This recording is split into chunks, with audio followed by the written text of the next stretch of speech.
Hallelujah. स्वागत है आप सबका मेरी भविष्यवाणियों की पुस्तक में। तो आइए हम आज के पवित्र वचन को पढ़ेंगे जो कि परमेश्वर के दास प्रेरित अंकुर यूसुफ नरूला जी के द्वारा लिखा गया है।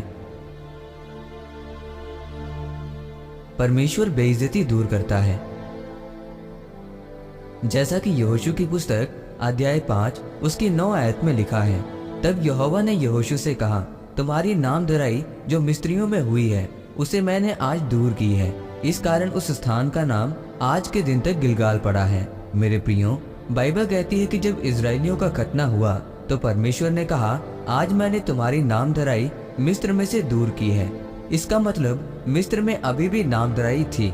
अभी भी वो जंगलों में बिना काम किए धक्के खा रहे थे, लेकिन काम इसलिए नहीं हुआ क्योंकि उन्होंने परमेश्वर के काम को पूरा नहीं किया था।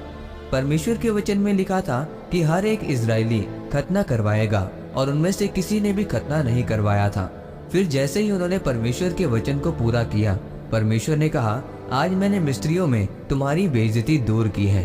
मेरे प्रियो, जब आप आत्मा में चलते चलते जो परमेश्वर आपसे चाहता है कि आप करें, जब आप पूरा कर लेते हैं तो आपका आसपास का माहौल अचानक से बदल जाता है। आप नहीं जानते कि कब और कौन सा रिश्तेदार का दिमाग बदल जाए और आपसे कहे कि मुझे चर्च जाना है।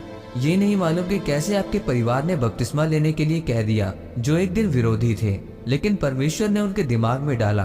बाइबल कहती है इस खतने से पहले जब वो जा रहे थे, एक जगह की नदी पार करनी जरूरी थी। जिस तरह समुद्र 2 भाग हुआ था, उसी तरह यहोशू ने नदी को 2 भाग किया था। इतने चमत्कार होने के बावजूद भी अभी तक इजरायलियों की बेइज्जती मिस्र में दूर नहीं हुई थी, क्योंकि अभी तक वचन पूरा नहीं हुआ था। और जैसे ही उन्होंने वचन पूरा किया और खतना किया तो परमेश्वर ने मिस्रियों के दिमाग में क्या डाला, अचानक से उनका दिमाग बदल गया कि वो समुद्र पार कराने वाली घटना थी, वो इत्तेफाक नहीं था। वो आंधी तूफान की वजह से समुद्र 2 भाग नहीं हुआ था। वो अब कहने लगे, यहोवा की स्तुति हो, यहोवा जीवित परमेश्वर है। बाइबल कहती है इजरायलियों के प्रति मिस्रियों की जो बेइज्जती वाली सोच थी वो बदल गई। वो सोचने लगे कि परमेश्वर उनको मिस्र से नहीं लेकर गया, अब जो परमेश्वर उन्हें देश दे रहा है वो भी परमेश्वर का है। बाइबल कहती है परमेश्वर की महिमा होनी शुरू हुई और इजरायलियों की बेइज्जती नामधराई जो उनके बीच में थी उसे परमेश्वर ने दूर किया। मेरे प्रियो, जब आप परमेश्वर के वचन को पूरा करना शुरू करते हैं, तब जो लोग आपकी निंदा करने वाले होते हैं वो एक दिन खुद आपको मानने लगते हैं कि आप सही जगह पर थे, आप परमेश्वर की संतान हैं। परमेश्वर ने कहा, आज मैंने तुम्हारी बेइज्जती को दूर किया है। उसके वचन को मानने का फल बहुत बड़ा है। वो आपके घर की लड़ाई को खत्म कर देगा जो आपके घर में चल रही है। आपको बीमारी से चंगा कर देगा। आपको परमेश्वर के साथ चलना है। आपको उसके साथ खेल नहीं खेलना है। आपको उसके साथ झूठा रिश्ता नहीं रखना है कि चर्च में कुछ और बाहर कुछ और ही हो। आपको उसके वचन को पूरा करना है। आमीन।